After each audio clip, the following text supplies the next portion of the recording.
నాకు ప్రత్యేకంగా భారతీయుడు సినిమా థియేటర్లో చూసినప్పుడు, అప్పుడు నేను స్కూల్ నుంచి కాలేజ్కి వెళ్తున్నాను, సినిమా చూసి నాకు కోపం వచ్చింది. సిస్టమ్ అంతేనా, మనం ఏం చేయలేమా, అంత హెల్ప్లెస్గానే ఉన్నాము మనం, మనకేంటి దారి, ఎవరు చూపిస్తారు దారి అని అక్కడ సేనాపతి దారి చూపించారు. అలా శంకర్ గారు మీరు ఎన్నో సినిమాలు చూసి వచ్చారు ఇండస్ట్రీకి.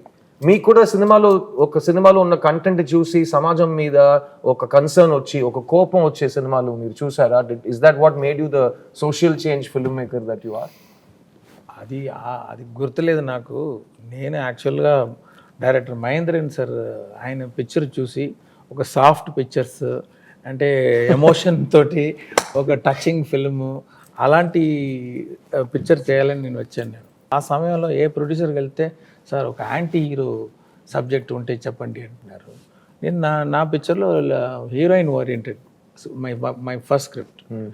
అది చెప్తే, సార్ అది తర్వాత చేస్తాము, ఒక యాంటీ హీరో సబ్జెక్ట్ ఇవ్వండి. ఎక్కడ వెళ్తే యాంటీ హీరో సబ్జెక్ట్ కావాలి కదా, అంతే కదా, చేస్తాను చేసి అప్పుడు ఆలోచించి రాసిన story Gentleman. Wow, super.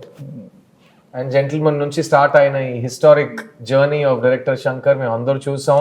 Thank you sir.